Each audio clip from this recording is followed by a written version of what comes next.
Welcome to our movies today. தமிழ்ல கலக்கி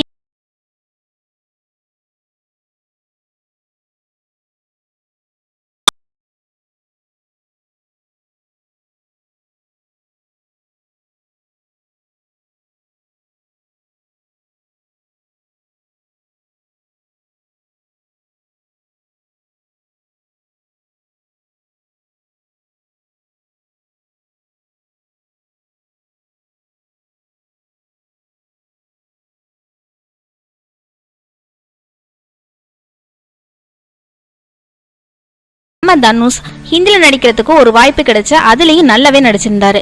இப்ப அவருக்கு புதுசா ஹாலிவுட்ல நடிக்கிறதுக்கும் வாய்ப்பு கிடைச்சிருக்கு. இதுலயுமே இவர் நடிக்க போற இந்த படத்துக்கு அவருக்கு நல்ல ஒரு வெற்றி தேடி வரணும். மேலும் சுவையான தமிழ் சினிமா செய்திகளை நீங்க எப்போதுமே தெரிஞ்சுக்கலாம். சப்ஸ்கிரைப் மற்றும் ஷேர் பட்டனை அழுத்துவதன் மூலம்.